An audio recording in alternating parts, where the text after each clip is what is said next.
মানুষ যখন এই সংসারে প্রবেশ করে অর্থাৎ জন্মগ্রহণ করে তখন নিশ্চিন্তে থাকে, আনন্দে থাকে। কিন্তু যেই মাত্র তার মধ্যে বোধশক্তি আসে তখন সে চিন্তা করতে শুরু করে।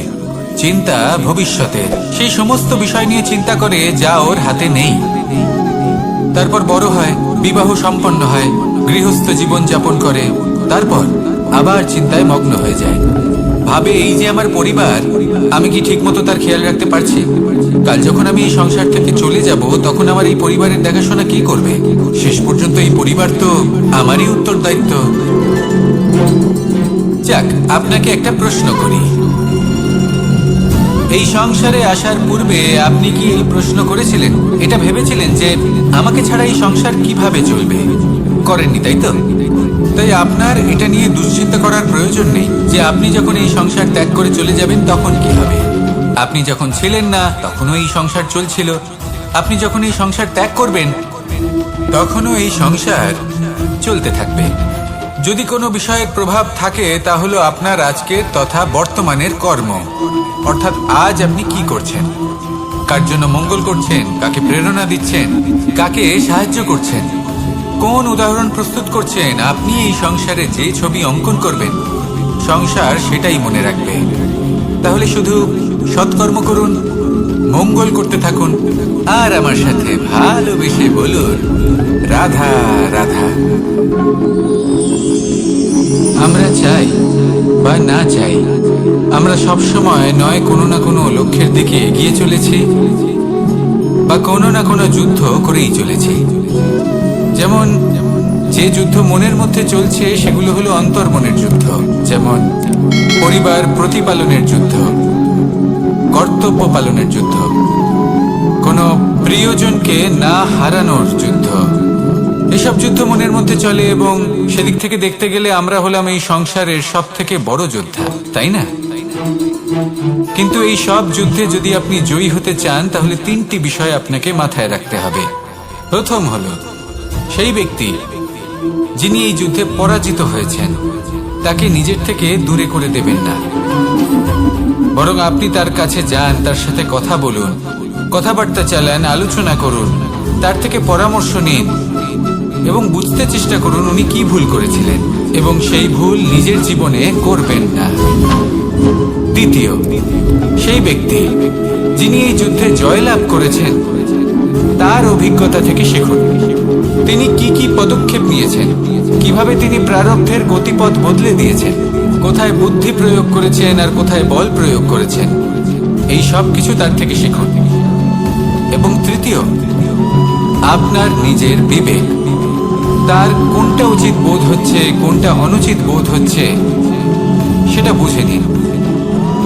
যদি এই তিনটি বিষয় আপনি বুঝতে পারেন তাহলে ধরে নিন যে আপনি সাফল্যের পথে অগ্রসর হয়ে চলেছেন। আসুন আমার সাথে ভালোবেসে বলুন রাধা রাধা। মানুষের জীবন হলো তার যাত্রা এবং প্রত্যেকের জীবনযাত্রার লক্ষ্য হলো আলাদা। এবার মনের মধ্যে এই প্রশ্ন জাগতেই পারে যে এই জীবনের লক্ষ্যটা গুরুত্বপূর্ণ নাকি যাত্রাটা, এবং এই ভাবনায় আমরা কোথাও না কোথাও সব থেকে গুরুত্বপূর্ণ বিষয়ে ভুলে যাই যে সব থেকে গুরুত্বপূর্ণ ব্যক্তিত্ব হলো আমাদের সাথী, আমাদের সহযাত্রী, যার সাথে আমরা এই যাত্রাপথ সুনিশ্চিত করি। এটা খুব গুরুত্বপূর্ণ। আপনি নিজেই দেখুন, মেঘ থেকে বৃষ্টি ঝরে পড়ে, তার লক্ষ্য হলো ধরিত্রী, তার যাত্রাপথ হলো সেই বায়ুমণ্ডল। কিন্তু ও কোন সাথী নির্বাচন করছে তার উপর কত কিছু নির্ভর করে। যদি সাথী হিসেবে ঝিনুককে খুঁজে পায় আর ওই ঝিনুকের ওপরে গিয়ে পড়ে তাহলে মুক্তয়ে পরিণত হয়। তখন লক্ষ্য কি হয়ে থাকে? ঈশ্বরের আভূষণ। সেখানেই যদি এই জলের ফোঁটা কোনো সাপের সঙ্গ পায়, কোনো সাপের মুখে গিয়ে পড়ে, তাহলে তা পরিণত হয় বিষে। আর তখন লক্ষ্য কি হয়? কারোর প্রাণ হরণ করা। এই উদাহরণ স্থির করে যে আমাদের জীবনে সাথীর নির্বাচন হলো অত্যন্ত আবশ্যক এবং অত্যন্ত গুরুত্বপূর্ণ বিষয়। কারণ সাথীর প্রভাব শুধু যে আপনার পথে পড়বে তা নয়, আপনার লক্ষ্যের উপরও পড়বে। কখনো কখনো কেউ আপনার লক্ষ্য বদলে দেবে, কখনো উচিতভাবে, কখনো অনুচিতভাবে। সেটা আপনার নির্বাচনের উপর নির্ভর করছে। তাহলে একজন শ্রেষ্ঠ সাথী নির্বাচন করুন আর আমার সাথে ভালোবেসে বলুন, রাধা রাধা। মানুষ বর্তমানে নিজের জীবন অতিবাহিত করেন, কিন্তু তার জীবনে অতীতকাল এবং ভবিষ্যৎকাল এই দুটোরই সমান গুরুত্ব রয়েছে। অতীতকাল অতিবাহিত হয়ে গেছে এবং সেটা জীবিত থাকে আমাদের স্মৃতি হিসেবে, এবং ভবিষ্যৎ হলো সেটাই যেটা আমরা শুধুমাত্র কল্পনাই করতে পারি। এবার অতীতের কিছু স্মৃতি এমন থাকে যা আমাদের কাছে আনন্দময় হয় না, তা কটু হয়, দুঃখজনক হয়, যন্ত্রণাদায়ক হয়। আমরা যা কিছুই করি তা বদলে ফেলতে পারবো না, কিন্তু ভবিষ্যৎকাল সেটা আমরা রচনা অবশ্যই করতে পারি, যদি আজ আমরা শ্রেষ্ঠ কর্ম করি। যদি আজকের এই দিনটা আমরা আনন্দের সাথে অতিবাহিত করি, সুখের সাথে অতিবাহিত করি, এক একটা মুহূর্ত আমরা আনন্দ এবং ভালোবাসার সাথে অতিবাহিত করি, আপনার আজকের এই কর্ম আপনার ভবিষ্যৎ নির্ধারণ করবে। আজ আপনি যেভাবে জীবন কাটাবেন তা ভবিষ্যতে গিয়ে অতীতকালে পরিণত হবে, আর তখন আপনি এমন স্মৃতি খুঁজে পাবেন যেখানে আপনি প্রত্যেকটি মুহূর্ত প্রেম এবং আনন্দের সাথে অতিবাহিত করেছেন, এবং সেই স্মৃতি মধুর হবে। তাহলে আজ শ্রেষ্ঠ এবং উচিত কর্ম করুন, আপনি নিশ্চিত রূপে একটি উজ্জ্বল, শুদ্ধ, পবিত্র এবং আনন্দময় ভবিষ্যৎ লাভ করবেন। আসুন আমার সাথে ভালোবেসে বলুন, রাধা রাধা। প্রত্যেক মানুষ নিজের জীবনে হীরক তথা হীরে এবং দর্পণ এই দুই দেখেছেন। এই দুই হলো সাদা, এবং এরা দুজনেই আলোর প্রতিফলন ঘটায় এবং এরা দুজনেই উজ্জ্বল হয়ে ওঠে। আপনি হয়তো মনে মনে ভাবছেন যে এটা কি ধরনের তুলনা করছি। একটা হীরে তো রত্ন, তার মূল্য দর্পণের থেকে অনেক গুণ বেশি, কিন্তু হীরে থাকাতে দর্পণের মূল্য কিন্তু কোনো অংশে কমে যায় না, তাই না? মানুষ যখন হীরে নিজের হাতে নেয় তখন সবার আগে কি খোঁজে? দর্পণ, যাতে তার মধ্যে দিয়ে দেখে সে বুঝতে পারে যে সেই হীরে আদৌ তার শোভাবর্ধন করছে কিনা, তাকে ভালো দেখাচ্ছে কিনা, প্রসাধনের জন্য সেটা ব্যবহার করা ঠিক হবে কিনা। অর্থাৎ হীরের উপস্থিতিতে দর্পণের গুরুত্ব কম হলো না, দর্পণের কারণে হীরের মূল্য বোঝা গেল। আমাদের জীবনেও ঠিক এরকমই ঘটে। আপনারা যদি সংসারে নিজের আশেপাশে দেখেন, এমন অনেক মানুষ দেখতে পাবেন যারা নিজেদের ক্ষেত্রে মহান স্থানে পৌঁছেছেন, নিপুণ এবং শ্রেষ্ঠ হয়েছেন, আর তাদের মধ্যে আপনার নিজের মনে হয় যেন আপনি হলেন দর্পণ। নিজেকে ছোট মনে করবেন না। আপনার মূল্য কম হচ্ছে না, আপনার নিজস্ব মূল্য আছে, আর যদি আপনার অস্তিত্ব না থাকে তাহলে ওনাদের অস্তিত্বের মূল্য সংসার বুঝতেই পারবে না। জীবনে সবসময় চেষ্টা করবেন যাতে আপনি আরো বেশি শ্রেষ্ঠ হয়ে উঠতে পারেন। আপনি নিজে যে স্থানে আছেন সেটাকে ছোট মনে করবেন না, তারও নিজস্ব একটা মূল্য আছে। যদি আপনি হীরে হয়ে থাকেন তাহলে অহংকার করবেন না, যদি আপনি দর্পণ হয়ে থাকেন তাহলে নিজেকে ছোট মনে করবেন না। আসুন আর আমার সাথে ভালোবেসে বলুন, রাধা রাধা। পাপ এবং পুণ্য এই দুই হলো সংসারের এমন দুই বিন্দু যাকে কেন্দ্র করে এই সংসারের চক্র ঘুরতে থাকে। আমরা যদি কোনো কর্ম বিচার করি, হয় পুণ্য নয় পাপের দৃষ্টিভঙ্গি দিয়ে, এটা হয় পুণ্য না হলে পাপ। কিন্তু এই পাপ এবং পুণ্য এই দুই নির্ভর করে প্রত্যেক মানুষের ওপর, তার চিন্তাধারা, তার পরিস্থিতির ওপর। ধরুন এমন একজন মানুষ যিনি অনেক দিন ধরে বনে পথ হারিয়েছেন, অনেক দিন হয়তো উনি কোনো খাবার খাননি। এবার এমন পরিস্থিতি চলে এসছে যে এবার যদি উনি খাবার না খান তাহলে হয়তো জীবিতই থাকবেন না। আর এমন অবস্থায় ওনার সামনে যদি কোনো প্রাণী আসে তাহলে তাকে শিকার করা, এটা কিন্তু তার কাছে পাপ নয়, এটা তো জীবিত থাকার একমাত্র উপায়, এটা তার কাছে পুণ্য সম। আর যদি আমি এমন একজন ব্যক্তির কথা বলি যিনি সরল, যিনি একটি সুখী, শান্ত, সুরক্ষিত জীবনযাপন করছেন, তার কাছে কিন্তু এটা পাপ।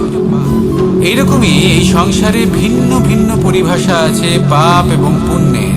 তার মধ্যে যদি আমি আপনাকে একটি সরল পরিভাষা দিই, সেটা হলো জীবনে যখনই কোনো কর্ম করবেন সেটা নিয়ে একটু ভেবে দেখুন যে এই যে কাজটা আমি করছি তার ফলে এই যে অন্য মানুষেরা আছেন এই সংসারে তারা কি দুঃখ পাবেন?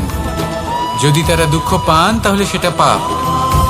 যদি আপনি এমন কোনো কর্ম করেন যার ফলে অন্যরা প্রসন্নতা লাভ করেন, তাদের মুখে হাসি ফুটে ওঠে, যদি তারা প্রেরিত হন, জীবনে সামনে এগোতে পারেন, তাদের বিকাশ হয়, তাহলে এটা হলো পুণ্য। তাই জীবনে সবসময় পুণ্য করতে থাকুন আর আমার সাথে ভালোবেসে বলুন রাধা রাধা। তালা অনেক পুরনো একটা আবিষ্কার। যবে থেকে এই সংসারে বহুমূল্য বস্তু নির্মিত হয়েছে তবে থেকেই এই তালা নির্মাণ হয়েছে, তবে থেকে এর ব্যবহার করা হয়েছে, যাতে উচিত সময় এলে পরে আমরা আমাদের বহুমূল্য জিনিসগুলো সুরক্ষিত রাখতে পারি এবং সময় এলে পরে বের করে সেগুলি ব্যবহার করতে পারি। এবার একটা গুরুত্বপূর্ণ তথ্য আছে যেটা জানা অত্যন্ত গুরুত্বপূর্ণ, এবং সেটা হলো যে একটা তালা নির্মাণের পূর্বে তা খোলার যন্ত্র অর্থাৎ তার চাবিটি নির্মাণ করা হয়, এবং এটাই জীবনের খুব বড় একটা শিক্ষা প্রদান করে যায়। আমাদের জীবনে যখনই কোনো সমস্যা আসে তখন ভয়ভীত হওয়ার কোনো দরকার নেই, কারণ এই প্রকৃতি, এই ঈশ্বর এই সমস্যার সমাধান তথা এর চাবি আগে থেকেই নির্মাণ করে রেখে দিয়েছেন। শুধু দরকার হলো সেই সমস্যার ঊর্ধ্বে উঠে সেই সমাধান খুঁজে বের করা। মানুষ অনেক সময় সমস্যা দেখে ভীত হয়ে পড়েন, চিন্তিত হয়ে পড়েন, নিজের বিবেক হারিয়ে ফেলেন। আপনার শুধু এই মনকে শান্ত করা প্রয়োজন। এই শান্ত মনের সাথে এই সমস্যার নিবারণ খুঁজে নিতে হবে। তাই সমস্যা যতই তীব্র হোক না কেন ভয় পাওয়ার কোনো প্রয়োজন নেই, পরম শান্ত মনে সমাধান খুঁজে বের করুন। আসুন আমার সাথে ভালোবেসে বলুন রাধা রাধা। এ হলো রামায়ণের সময়কালের কথা। সেতু নির্মাণ করার কাজ চলছিল। সমস্ত বানর সেনা এই কাজে নিযুক্ত হয়েছিলেন। বড় বড় পাথর তুলে নিয়ে এই বানর সেনা সমুদ্রে ফেলছিলেন। এই কাজ চলছিল। এমন সময় ছোট্ট একটা কাঠবিড়ালি এলো। ছোট ছোট মাটির ডেলা হাতে নিয়ে সাগরের কাছে যাচ্ছিল আর বড় বড় পাথরের পাশে রেখে দিচ্ছিল, যথাসম্ভব সেখানে রেখে আসছিল। সারা দিন ধরে সে এই পরিশ্রম করেই যাচ্ছিল। এবার শ্রীরাম তার এই কাজ দেখতে পেলেন। সেই ছোট্ট কাঠবিড়ালিটিকে নিজের হাতে তুলে নিলেন এবং অত্যন্ত ভালোবেসে তার পিঠে হাত বুলিয়ে দিলেন। কথায় আছে যে কাঠবিড়ালির পিঠে যে দাগ আছে সেই 3টি দাগ এসেছে শ্রীরামচন্দ্রের 3 আঙুলের থেকে। যে কাজ আপনি করছেন তাতে সমস্ত শক্তি প্রয়োগ করুন, যতটা আপনার সামর্থ্য রয়েছে, যতটা আপনার প্রতিভা রয়েছে, সম্পূর্ণভাবে উৎসর্গ করে দিন। ঠিক এমন ভাবে কর্ম করুন। সেই কাঠবিড়ালি কিন্তু তাই করেছিল। সেই জন্য শ্রীরামের সাথে সেও সেই কাহিনীতে অমর হয়ে গেছিল। সম্পূর্ণ শক্তি প্রয়োগ করুন, সম্পূর্ণ সামর্থ্যের সাথে কর্ম করুন, কারণ এটাই হলো শ্রেষ্ঠ পথ কোনো কর্ম করার। আসুন আমার সাথে ভালোবেসে বলুন রাধা রাধা। মানুষের জন্ম কখনো তার ভবিষ্যৎ নির্ধারণ করতে পারে না। হ্যাঁ, ওর জীবনযাত্রা অবশ্যই সুখময় হতে পারে। নির্ভর করে যে ও কোন পরিবারে জন্ম নিচ্ছে, তার পরিবার পরিজন কে হন, তার মাতা পিতা কে হন, তাকে কেমন শিক্ষা দেওয়া হয়েছে, কেমন ভাবে পালন করা হচ্ছে। সে কিন্তু কুপাত্রও হতে পারে, আবার সুপাত্রও হতে পারে।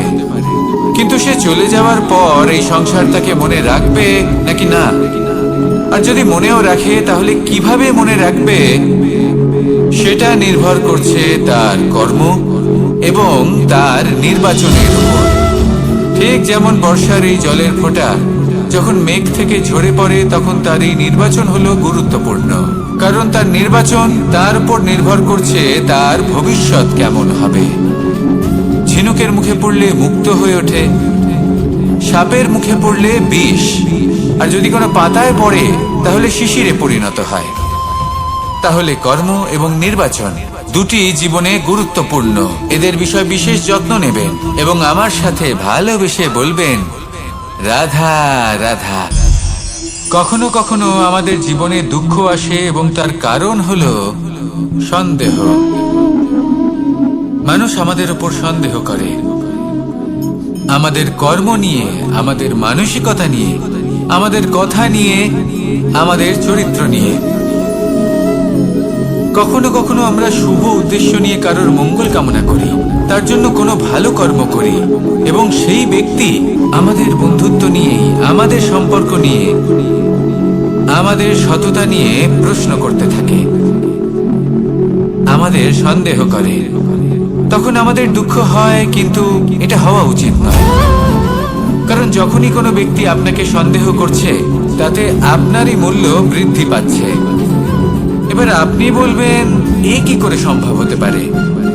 একটা কথা বলুন, আপনি কখনো শুনেছেন যে কয়লার শুদ্ধতার পরিমাপ করা হচ্ছে? শোনেননি, কারণ এমনটা কখনো হয়ই না। শুদ্ধতার পরখ শুধুমাত্র সোনার ক্ষেত্রে করা হয়, শুধুই তার শুদ্ধতা নিয়ে সন্দেহ প্রকাশ করা হয়। এই সোনাকে পরখ করা হয়, আর যখন এই সোনা এই পরীক্ষায় উত্তীর্ণ হয়, তখন সেই সোনা কতটা মূল্যবান সেটা সংসার জানতে পারে। সেই রকমই এই সংসার আপনাকেও পরখ করবে। যখন আপনি এই পরীক্ষায় উত্তীর্ণ হবেন, তখন আপনার মূল্য কতটা অধিক সেটা এই সংসারও জানতে পারবে। সেই জন্য যখনই কেউ আপনার উপর সন্দেহ করবে, দুঃখ পাবেন না। শুধু এই কথাটার খেয়াল রাখবেন, আপনি কি উচিত পথে চলেছেন, উচিত কর্ম করছেন। সকলের প্রতি আপনার মনে যেন সদ্ভাবনা থাকে, এবং হ্যাঁ, আপনি যেন আমার সাথে ভালোবেসে বলেন, রাধা রাধা। আমরা সবাই সূর্যকে সম্মান করি, ওনাকে শ্রদ্ধা করি, ওনাকে পুজো করি। এই সূর্য আমাদের শক্তি প্রদান করেন, প্রকাশ প্রদান করেন। কখনো কখনো উষ্ণতা এতটাই বাড়িয়ে তোলেন, এতটাই তপ্ত করে তোলেন, আমাদের একথা মনে হয় যে আমাদের এই শরীর জ্বলে যাচ্ছে। তখনও আমরা বিরোধিতা করি না, তাকে কটু কথা শোনাই না। আমরা সসম্মানে তা গ্রহণ করি। কেন কেন করি? কারণ আমরা জানি যে সন্ধেবেলা যখন সূর্যাস্ত হবে, তখন শুধুমাত্র অন্ধকার বাকি থাকবে। ঠিক কিছুটা এরকমই হয় আমাদের মাতা পিতাও, যিনি আমাদের জন্ম দেন, আমাদের ভরণ পোষণ করেন, আমাদের বড় করেন, আমাদের প্রেম প্রদান করেন। কখনো কখনো তাদের মুখ থেকে কটু কথা নিঃসৃত হয়, আমাদের দুঃখ হয়, কিন্তু তখন আমাদের এটা বোঝা উচিত, এগুলি নিঃসৃত হচ্ছে আমাদেরই মঙ্গলের জন্য। যেমন সূর্যদেব, উনিও উত্তাপ দিয়ে থাকেন আমাদেরই মঙ্গলের জন্য, যাতে ফসল পাকতে পারে, যাতে জল বাষ্প হয়ে মেঘ হতে পারে, বৃষ্টি হতে পারে, আর এই সংসারে নিরন্তর জলের প্রবাহ থাকে। আমাদের মাতা পিতা, তাদের কঠোর আচরণ, তাদের কঠোর অনুশাসনের পেছনে লুকিয়ে থাকে ওনাদের ভালোবাসা। আমাদের তা বুঝতে হবে, সসম্মানে ওনাদের গ্রহণ করতে হবে।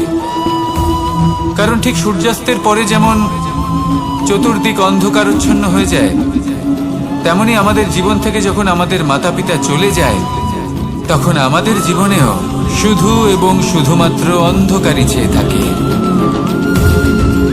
সেই জন্য নিজের মাতা পিতাকে সম্মান করুন, ওনাদের ভালোবাসা প্রদান করুন।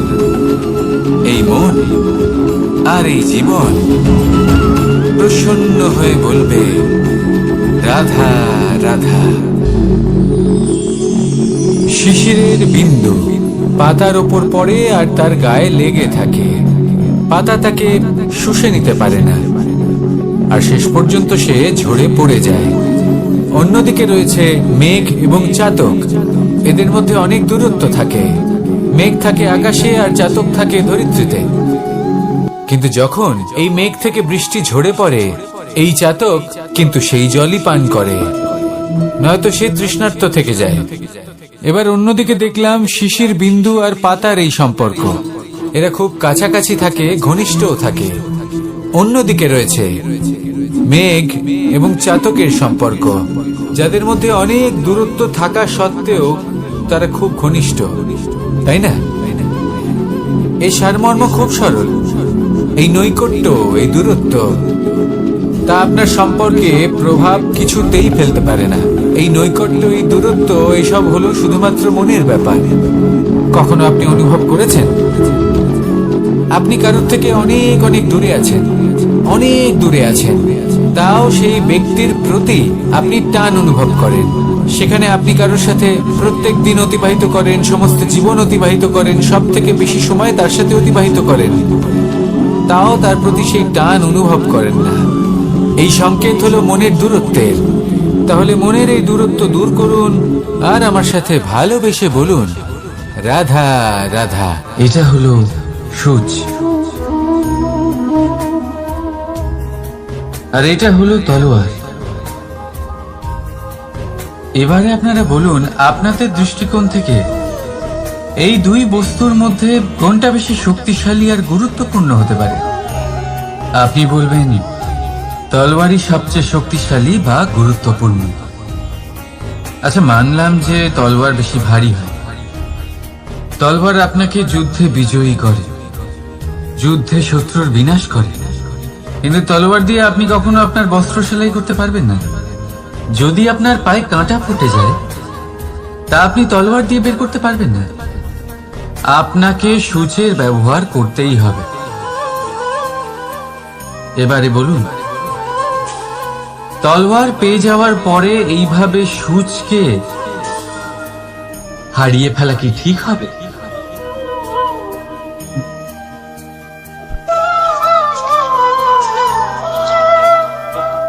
ঠিক সেইভাবেই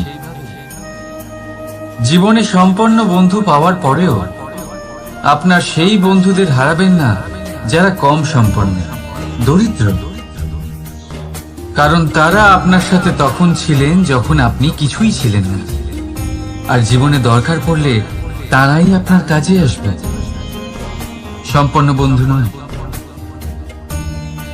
তাই যাকে ভালোবেসেছেন তার সাথে বন্ধুত্ব পালন করুন। চিত্ত আনন্দে জেগে উঠবে। রাধা রাধা। পঞ্চমহাভূত জীবন রচনায় এর অবদান অনস্বীকার্য। এই পঞ্চমহাভূত আসলে কি? জল, বায়ু, অগ্নি, মাটি আর আকাশ।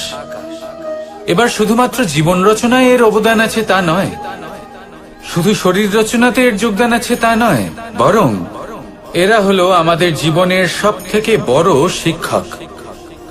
এবার আপনারা সকলে চমকে যাবেন, হয়তো আপনারা এই দৃষ্টিভঙ্গি দিয়ে কখনো দেখেননি। আমি আজ আপনাদের বোঝাবো। এদের মধ্যে সব থেকে বড় তত্ত্ব জল। এ আমাদের কি শেখাচ্ছে? এই জল, এর নামই হলো জল, কিন্তু এ কখনোই আমাদের জ্বালায় না, আমাদের জ্বলনের কারণ হয় না। তাহলে কি করে? আমাদের তৃষ্ণা মেটায়, আমাদের শীতলতা প্রদান করে, জীবন দান করে। এর দ্বারা আমরা কি শিক্ষা লাভ করি? যে আপনার উৎপত্তি যেখান থেকেই হোক না কেন, আপনি যেখানেই জন্মগ্রহণ করুন না কেন, আপনার কর্ম সর্বদা শ্রেষ্ঠ হওয়া উচিত। আপনি জলকে যে কোনো পাত্রে রাখুন না কেন, সে সেই অনুসারেই নিজের আকার ধারণ করে নেয়। এর দ্বারা আমরা কি শিক্ষা পাই? এই শিক্ষাই পাই যে যে কোনো পরিস্থিতিতেই নিজেদের মানিয়ে নিতে হবে, নিজেকে সেরকম করে নিতে হবে। যে দেশেই থাকি না কেন, যে স্থানেই থাকি না কেন, যে পরিস্থিতিতেই থাকি না কেন, যে ব্যক্তির সাথেই থাকি না কেন, আমাদের সুখময় হয়ে জীবন অতিবাহিত করা উচিত। দেখুন, আমাদের কত বড় একটা শিক্ষা দিল এই জল, যা আমরা কোনোদিন দেখতেই পাইনি। নিজেকে জলের মতোই করে তুলুন। সুখের ধারায় স্বাচ্ছন্দ্যে প্রবাহমান হতে থাকবেন আপনি। নিজের আকারকে ভেঙে ফেলুন, নিজের সীমা লঙ্ঘন করুন। আপনি অবশ্যই একদিন মহানুভবতা অনুভব করবেন। তাহলে আসুন আর আমার সাথে ভালোবেসে বলুন, রাধা রাধা। জীবনের পঞ্চমহাভূতের দ্বিতীয় তত্ত্ব হল মাটি, ভূমি, ধরা, যে ধারণ করে, যা আমাদের সকলকে ধারণ করে, ভালো হোক বা মন্দ, নিজের কর্তব্য পালন করে। আর এটাই শিক্ষা আমাদের জন্য। আমাদেরকেও আমাদের সকল কর্তব্য পালন করতে হবে, তা সে আমাদের নিজেদের প্রতি হোক, আমাদের পরিবারের প্রতি হোক, সমাজের প্রতি হোক বা ঈশ্বরের প্রতি। এই শিক্ষা আমাদের মাটি দিয়ে থাকে, এ আমাদের পদতলে পিষ্ট হয়েও তার বদলে আমাদের বনস্পতি প্রদান করে। অগ্রসর হতে পদক্ষেপ নেওয়ার সময় আমরা পা দিয়েই ধরিত্রীকে পিছনে ঠেলি, কিন্তু এই মাটি আমাদের ঘৃণা করে না। সে আমাদের পরবর্তী পদক্ষেপের জন্য অপেক্ষা করে আর স্বাগত জানায়। আর হয়তো সেই জন্যই এই ধরাকে আমরা ধরিত্রী মাতা বলে থাকি। আর তাই এই পদবী, এই সম্মান, এই ভালোবাসা এর আকার বা এর ভারের জন্য একে প্রদান করা হয় না, প্রদান করা হয় এর স্বভাবের কারণে। আপনিও যদি ধরিত্রীর মতো হতে পারেন, যদি আপনিও নিজের সকল কর্তব্য পালন করেন, বিশ্বাসের সাথে তা স্বীকার করে নিতে পারেন, যদি অন্য কারোর সাফল্যেও আপনি প্রসন্ন হতে শিখতে পারেন, যদি আপনি একটু কষ্ট সহ্য করে অন্য কাউকে প্রসন্নতা প্রদান বা অন্য কাউকে সেবা করতে পারেন, তাহলে আপনিও মাটির মতোই মহান হয়ে উঠতে পারবেন। তাহলে আসুন আর আমার সাথে ভালোবেসে বলুন, রাধা রাধা। জীবনের পঞ্চমহাভূতের মধ্যে একটা তত্ত্ব হলো বায়ু। বায়ু যাকে কিনা দেখা যায় না, বরং তাকে কিন্তু আমরা অনুভব করতে পারি। আর একে সব থেকে বেশি অনুভব করতে পারি তখন যখন বায়ু কম থাকে। বায়ু যদি লুপ্ত হয়ে যায়, তাহলে তখনই আমরা বুঝতে পারি যে বায়ু তো নেই, এ তো সমস্যার ব্যাপার। এবার এই বায়ু দ্বারা আমরা কি শিক্ষা পাই? এই বায়ু আমাদের এই শিক্ষা দেয় যে আমাদের কখনোই অহংকার করা উচিত নয়। আমরা সকলেই কখনো না কখনো চাই যে আমাদের শ্রেষ্ঠতা, আমাদের যোগ্যতা, আমাদের মাহাত্ম্য এই সংসার বুঝতে পারুক। আর নিজের মাহাত্ম্য প্রমাণ করার জন্য শক্তি দেখানোর কোনো প্রয়োজন নেই। কারণ যখন কোনো ব্যক্তি, এই সমাজ, এই সংসার আপনাকে নিজের থেকে দূরে করে দেবে, আপনার থেকে দূরে চলে যাবে, তখন আপনার মাহাত্ম্য কি তার আভাস সে নিজে থেকেই অবশ্যই পেয়ে যাবে। আপনার কিছুই করার প্রয়োজন নেই। বায়ুর মতো হয়ে উঠুন, বায়ু যার কিনা কোনো ভার নেই। কিন্তু যখন সময় আসে, যখন সে তুফানের রূপ নেয়, তখন অত্যন্ত বড় বড় বিধ্বংসী কাজ সে করে ফেলে। আর তখন এর শক্তির কোনো তুলনাই হয় না। বায়ু যে নিজের সঞ্চালন দ্বারা পৃথিবীকে প্রাণ দেয়, নিজের পরিবহন দ্বারা এই মেঘ সৃষ্টি করে, এই ধরিত্রীর তৃষ্ণা নিবারণ করে। বায়ুর মতো যদি আপনি হয়ে উঠতে পারেন, তাহলে হালকা হয়ে যাবেন, ওপরে উঠতে পারবেন এই সংসার, এই ভৌতিকতা, এই মোহ মায়া থেকে। আর তখন আপনি বুঝতে পারবেন যে প্রেম কাকে বলে। তখন আপনি বুঝবেন যে দান করাই হলো জীবন। তাহলে আসুন আর আমার সাথে ভালোবেসে বলুন, রাধা রাধা। জীবনের পঞ্চমহাভূতের মধ্যে একটা তত্ত্ব হলো আকাশ। আকাশ যা কিনা নিরাকার, যার কোনো আকার নেই। আকাশ যা হলো অনন্ত। আর আমাদের সবসময় মনে হয় যে এই আকাশ আমাদের সাথে জড়িয়ে রয়েছে। কেন? এবার এই আকাশ আমাদের জন্য কি না করে। আকাশ আমাদের ওড়বার স্বাধীনতা দেয়। আকাশ মেঘকে ধারণ করে যাতে আমাদের তৃষ্ণা মিটতে পারে। এই আকাশ সূর্য এবং চন্দ্রকে তার যথাস্থান দেয়, যাতে আমরা প্রকাশও পেতে পারি, আবার অন্ধকারও, যাতে আমাদের জীবনে সামঞ্জস্য বজায় থাকে। আকাশের থেকে অনেক কিছুই শেখার রয়েছে। যদি আমরাও আকাশের মতো হতে পারি, আমাদের আপনজনদের সেই স্বাধীনতা দিতে পারি যাতে তারা উঠতে পারেন, যাতে তারা নিজেদের স্বপ্ন পূরণ করতে পারেন, যার ফলে তারা নিজেরাই এই জীবনকে অনুভব করতে পারেন, নিজের পায়ে দাঁড়াতে পারেন, তাহলে ভাবুন আমাদের অস্তিত্ব কতটা বড় হয়ে যাবে। যদি আপনি আকাশের মতো হতে পারেন, তাহলে আপনিও আকাশের মতোই অনন্ত হয়ে উঠবেন। তাহলে আসুন আর আমার সাথে ভালোবেসে বলুন, রাধা রাধা। জীবনের পঞ্চমহাতত্ত্বের মধ্যে পঞ্চম তত্ত্ব অগ্নি। অগ্নি যা জ্বালাতে সাহায্য করে, কিন্তু তা উত্তাপও প্রদান করে। নিশ্চিত রূপে অগ্নি আমাদের জ্বালিয়ে দিতে পারে, কিন্তু আপনি কি কখনো এটা ভেবে দেখেছেন যে আগুন, তাকে নিজেকে কতটা জ্বলতে হয়, তাকে নিজেকে কতটা তাপ সহ্য করতে হয়। ও নিজে জ্বলে আমাদের উত্তাপ প্রদান করার জন্য, ও নিজে জ্বলে আমাদের ঊর্জা দেবার জন্য। আমাদের আলো দেবার জন্য, অন্ধকারে পথ দেখানোর জন্য। শত্রুর সাথে মোকাবিলা করার জন্য আমাদের সাহায্য করে নিজে জ্বলে। যখন আমরা কোনো দেবতার জন্য যজ্ঞ করি, তখন দেবতার ভোজন গ্রহণ করার নিমিত্ত হয় এই অগ্নি। কত কিছু ওকে সহ্য করতে হয় আমাদের এত কিছু দেবার জন্য। আপনিও আগুনের মতো হয়ে উঠুন, নিজে কষ্ট সহ্য করুন অন্যকে সাহায্য করার জন্য, তাদের জীবন উদ্ধার করার জন্য, নিজের প্রিয়জনের জন্য, নিজের পরিবারের জন্য, নিজের মাতা পিতার জন্য, এই সমাজের জন্য। নিজে কষ্ট সহ্য করুন, প্রকাশের কেন্দ্রবিন্দু হয়ে উঠুন, আর সকলকে পথ প্রদর্শন করুন, সবাইকে পথ দেখান। যেদিন আপনি আগুনের মতো হয়ে উঠবেন, সেই দিন ঠিক যেমন অগ্নিকে পুজো করা হয়, আপনিও সেইভাবে পূজনীয় হয়ে উঠবেন। যেমন সকল শুভকর্মে, সকল যজ্ঞে, সকল পুজোতে অগ্নিকে স্মরণ করা হয়, সেইভাবেই সকল শুভকর্মে আপনাকেও স্মরণ করা হবে।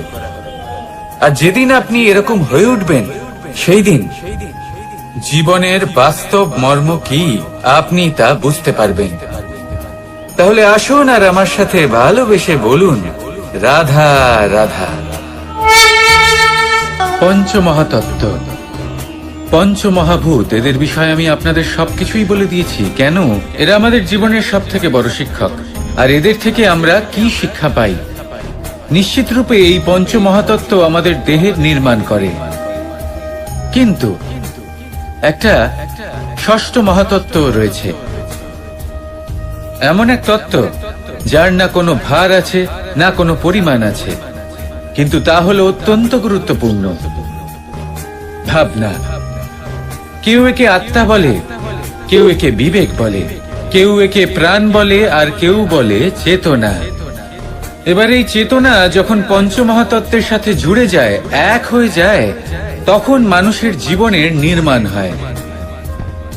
এবার আপনার দেহের নির্মাণ জন্ম থেকেই পঞ্চমহাতত্ত্ব করে দেয়, কিন্তু এই ভাবনা, এই চেতনা, একে আপনি নিজেই এগিয়ে নিয়ে যেতে পারেন। একে দিশা দেখাতে হবে, এর বিকাশ আপনাকেই করতে হবে। কিভাবে? তা আপনার উপর নির্ভর করছে। আপনি এর সদ্ব্যবহারও করতে পারেন, দুর্ব্যবহারও করতে পারেন। এমন এক দিশা দিতে পারেন, এমন সদ্ব্যবহার করতে পারেন যে আপনি নিজেই কোনোদিন ভগবত গীতার জ্ঞান দিলেন। এমন দুর্ব্যবহার করতে পারেন, এমন দিশাও দিতে পারেন যে আপনি হয়তো শকুনের মতোই মহাভারত রচনা করলেন। এই চয়ন আপনারই। শুধু এই চেতনার শুদ্ধতার দিকে বিশেষ নজর রাখতে হবে। যদি এই চেতনা শুদ্ধ হয়, তাহলে প্রেম থাকবে, আর যদি এই চেতনা অশুদ্ধ হয়, তাহলে বিদ্বেষ হবে। আর আমার মতে সুখ এবং শান্তি প্রেমের দ্বারাই লাভ হবে, বিদ্বেষ দ্বারা নয়। তাহলে আসুন আর আমার সাথে ভালোবেসে বলুন, রাধা রাধা।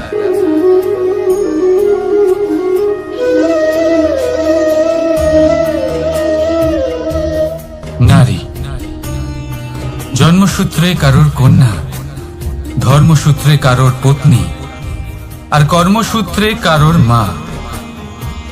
আমাদের মনে এই ছবি আঁকা রয়েছে একজন নারীকে নিয়ে, তাই না? একটা অতুলনীয় ভূমিকা রয়েছে নারীদের আমাদের জীবনে, আর নারী ছাড়া আমরা কিছুই নই। কিন্তু অধিকার, সেখানে আমরা একটা ভুল করে বসি। যখন নারী একজন কন্যা থাকে, যখন সে জন্ম নেয়, তখন তার ওপর অধিকার থাকে তার পিতা।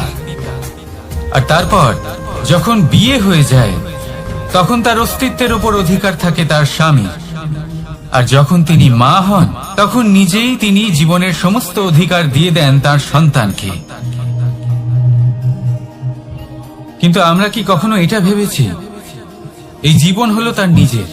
যে নারী সবার কল্যাণ করছেন, তার জীবনের অধিকারও তার কাছেই থাকা উচিত, তাই না? তার নিজের জীবনের সিদ্ধান্ত সে নিজেই নিতে পারেন, নিজেই নিজের ভাগ্যের রচয়িতা হতে পারেন। আর এর জন্য আমাদের নিজেদের পাল্টাতে হবে, দৃষ্টিভঙ্গি পাল্টাতে হবে। কারণ এই ধারণা সেটা আজ বা কালকের ব্যাপার নয়, এটা ঘটে চলেছে বহু বছর ধরে, আর চলতেই থাকবে যদি আমরা এটা না বদলাই। আর এটা তখনই সম্ভব হবে যখন আমরা নিজেদের মধ্যে পরিবর্তন আনব।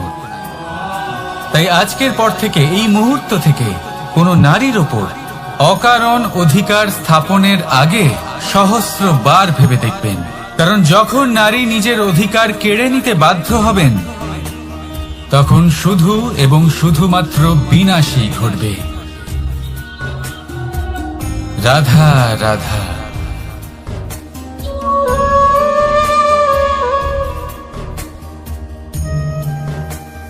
নারী, পুরুষরা যাকে নাম দিয়েছেন ত্রিয়া, কেন দিয়েছেন, কে দিয়েছেন, কেউ তা জানে না। কথায় আছে পুরুষরা ভাবেন যে ত্রিয়া, ভাবেন একরকম, বলেন অন্য কিছু আর করেন অন্য কিছুই। কিন্তু সত্যিটা কি এটাই? আসল সত্যি হলো এটাই যে ত্রিয়া হলো সেই চরিত্রহীন পুরুষ আর কেউ নয়। সেই পুরুষ যারা নারীকে বলেন যে আপনি হলেন মা, আপনি হলেন দেবী, আপনি হলেন বোন, আর ভাবেন কি? ভাবেন যে এই নারী হলো আমাদের পায়ের ধুলো আর কিচ্ছু নয়। আর কি করেন? ওনাদের মাথায় ওনাদের খোপায় মালা পরিয়ে দিয়ে ভাবেন যে ওনারা হলেন তাদের পায়ের ধুলোর সমান। একজন নারীর সম্মান ভঙ্গ করেন, তাদের দাসী মনে করেন। ভুলবেন না, যত্র নারী আস্ত পূজ্যন্তে রমন্তে তত্র দেবতা। অর্থাৎ যেখানে নারীকে পুজো করা হয় সেখানে ঈশ্বর বাস করেন, আর যেখানে নারীকে অপমান করা হয় সেখানে ঈশ্বর এবং ভাগ্য এই দুই রুষ্ট হয়। মনে রাখবেন, যদি নারী কল্যাণকারী হতে পারেন তাহলে নারী মহাচণ্ডী রূপও ধারণ করতে পারেন।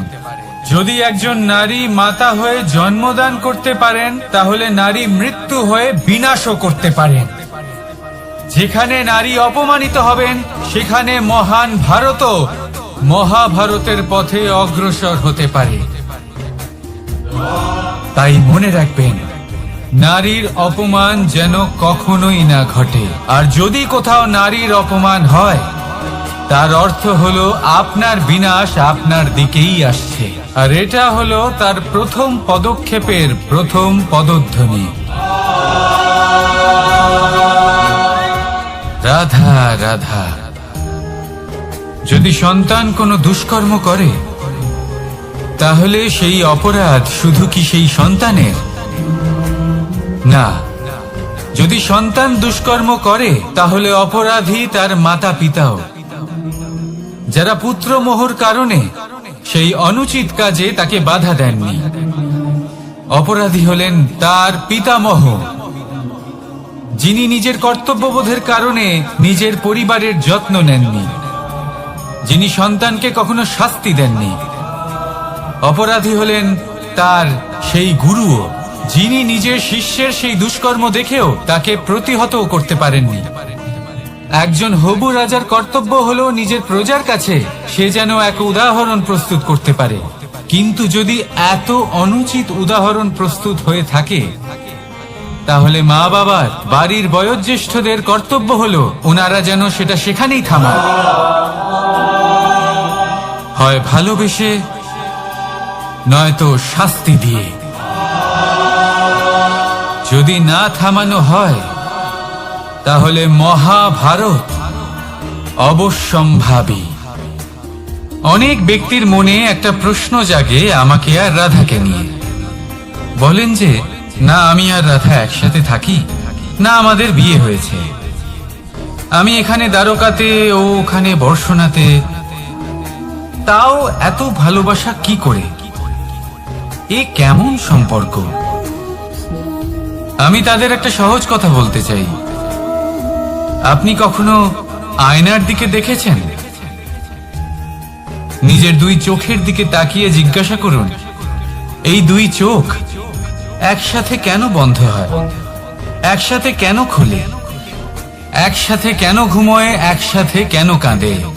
আজীবন কোনো এক মানুষের সাথে সম্পর্ক রাখা অবশ্যই সম্ভব, তাদের সাথে দেখা না করে। আমার আর রাধার ভালোবাসাও কিছুটা এরকমই, আর কিছুটা এরকমই হয় ভালোবাসা, দুই নয়নের মতো। যারা কখনোই মিলিত হবে না, কিন্তু চিরকালের জন্য একসাথে জুড়ে থাকবে। এই অনুভূতি নিঃস্বার্থ হয়, আর এই নিঃস্বার্থ ভালোবাসা